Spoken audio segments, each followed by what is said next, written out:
TGIF, everybody. Good morning. Good morning. Yes, it's Friday. It is. It's always a great feeling. A great feeling. That's right. All right. So if you have plans to stay inside and watch a lot of TV and you're using a streaming service, here are some ways that you can save, because you know a lot of streaming services have announced recently that they are jacking up their monthly prices. Yeah. So take a look. Here they are. So, well, this is first a breakdown of the subscription options and the prices. So Netflix, the previous cost was with no ads, $9.99. The new cost with no ads will be $15.49. Wow. Big jump there, yeah. You could also do the option with ads, and that'll be $6.99. So obviously, if you look at this list, if you choose to keep the ads, it is a much less. But it's still, I mean, it was kind of nice not having the ads. I mean, look at Disney Plus, $10.99, they're going to $13.99. And this really adds up when you have multiple streaming sites. Absolutely. I mean, you could easily be spending $100, a month just on streaming. Okay, so check for credit card and cashback offers. So that's one tip. If you download an add-on to your browser from Rakuten, I think that's what it is. It's called. It will pop up notifications for cashback offers available when you're streaming online. I know that also too. One year I was watching the Super Bowl and they had an offer for Hulu for $1.99 a month, and I did that. So I only had to pay $1.99 a month for a year, which was a great savings. Pay attention to those deals. Yeah, and then 3, look for freebies or discounts. Like I mentioned, mobile companies, they figure you're less likely to quit if you get 2, 3, or 4 services from the same company, so you can do those package deal kind of things. And then this is, I've done this. So subscribe for a few months, stream like crazy, and then quit or pause.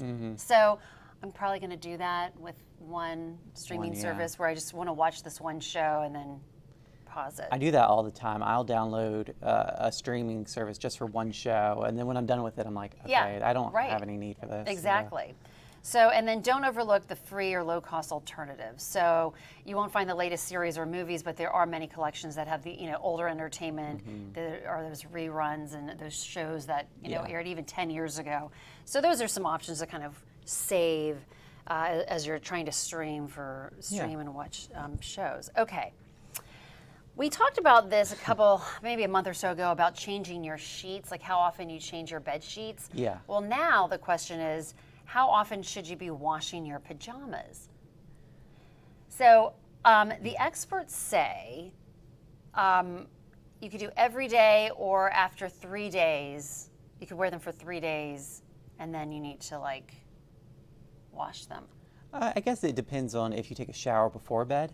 So they also said it depends. So because you have to factor in the if it's cotton, it's breathable. Yeah. If it's hot, like if you're sleeping and it's really warm and you have perspiration and that sort of thing. I'm every day. I like to go to bed clean. Yeah. I like to have clean sheets, clean PJs. Exactly. I'm every day as well, but I mean, if you take a shower before bed every night, you can probably go an extra day or so. That's true. It's not going to kill you. If I travel and I'm trying to pack light, I'll reuse maybe. Yeah. Yeah. If I'm clean, If you're clean. You're clean. That's the big. Clearly, we like to be clean. Exactly. Yeah. So, and I think it just makes you sleep better too. Like no one wants to go to bed dirty. I feel like you can get a good night's sleep. So anyway, that's what the experts suggest. All right, now take a look at this. This is a very rare dolphin. This is a pink dolphin that was spotted in Louisiana, off the coast of Louisiana. And to give you a little bit of an idea of how rare, I've never seen one. I didn't know they existed. I didn't either. I've seen the white albino ones. They say this is kind of the same sort of thing. It's a genetic mutation. But these bottlenose dolphins with a pink pigment, there have only been 20 reported sightings of pink bottlenose dolphins since the mid-1900s. Huh. Only 20 sightings. I wonder what gives them that pink color. So it's a genetic mutation, I guess. Yeah. Just like the albino ones. It's part of the same sort of family. So it's a genetic thing. Yeah. Or is this Barbie marketing? Or is it Barbie marketing? You never know these You're days. right. You're right. Yeah. Cue the pink dolphin for Barbie. Yeah, but isn't that wild? That is wild, yeah. Yeah, I have never seen a pink dolphin. I'm sure they're rolling their camera because they were like, I've never seen anything like this before. Yeah, really. Is this something that anybody else has seen? So. Not a lot, evidently. Exactly. So, pretty neat. All right, thank you, Jennifer. Let's take a look at the top stories over on NBC29.com this morning. Coming in at number 1, a Charlottesville area business asking for help finding a stolen trailer. At number 2, gluten-free bakery coming to Waynesboro. Then at number 3, small business support is booming. That's always good news. We like to see that in our community. All right, 5 days to go until class is back in session in Albemarle County, and there's a concern over more traffic on the road this school year. That's because roughly 1,000 families will not have bus service.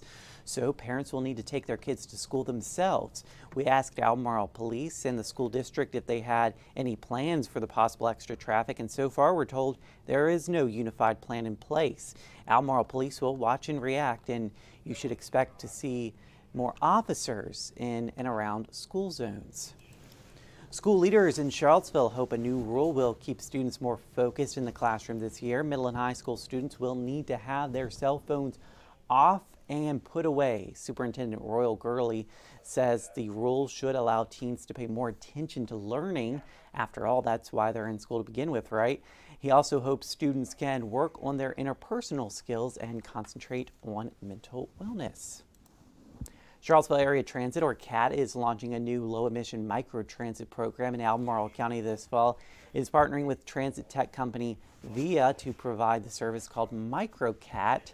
It is an app that will locate where people are and let them schedule rides. MicroCat will provide service in Pantops and along Route 29 North. MicroCat will I almost repeated myself there. Williams says this could act as a template for expanding service to the city and in the future. And finally, if you're looking for something fun to do tonight, don't forget you can head on out to Fridays After 5 at Teen Pavilion in downtown Charlottesville. Things kick off at 5:30 with Woody Woodworth and the Piners, and at 6:30 Ramona and the Holy Smokes will take the stage. NBC29, of course, is a proud sponsor of Fridays After 5. And I'm glad to see Ramona and the Holy Smokes because they were canceled on earlier this year because there was a rainy day we had, and they couldn't perform. So luckily, they'll be hitting the stage tonight. Thankfully, for the most part this summer, we've dodged those showers and storms on Friday evenings, and we're going to do that again tonight. So I guarantee it's going to be dry, comfortable conditions. In fact, expect a drop in the humidity over the next several hours. But in the weather world, some of the top stories, not only is it the heat, but also Hurricane Hilary. Now, the Atlantic Basin is relatively quiet as we head into the next few days, but look at this. This is in the eastern Pacific Ocean. There it is off of the west coast of Mexico, spiraling around south of Cabo San Lucas. It's a Category 4 hurricane, major hurricane, 145-mile-an-hour winds. Now, this is important because it's going to spread its rains to the north, flooding rains likely for the desert Southwest in California Sunday, Monday, and Tuesday. So how will this impact our weather? Well, it really won't have a direct impact on our weather going into next week. Our weather flow will be a heat wave. So we're talking about daytime highs in the 90s, if not 100 degrees on Monday. So enjoy this break in the heat and the humidity over the next few days and nights because it won't stay that way as we go into next week. So my pick day of the weekend will be tomorrow in the 80s and dry. Sunday's dry, low 90s, but look at Monday approaching 100 degrees, and our next best chance for any showers and storms will hold off until perhaps a week from today. So it's going to be on the dry side for the next several days and nights, but it does look like Hurricane Hilary will stay away from our immediate viewing area. Yeah, and more on Hurricane Hilary. You know, it's very rare you see hurricanes in the Pacific that threaten California. Yeah, right. Normally the hurricanes stay out in the open waters and then they dissipate as they get closer to Hawaii because the water is cooler, especially as you head away from the Baja of California and in Mexico. But this one will turn to the north and give Southern California perhaps its first tropical system in many decades. So it is unusual for the Southwest to have a tropical system. Very unusual. All right, thank you, Josh. Thank you guys for joining us this morning on the Morning Rush. We'll see you again on NBC29 News at noon. And of course, we're always live on the NBC29 News app. Here's another look at that 7-day forecast. Have a great Friday, everybody.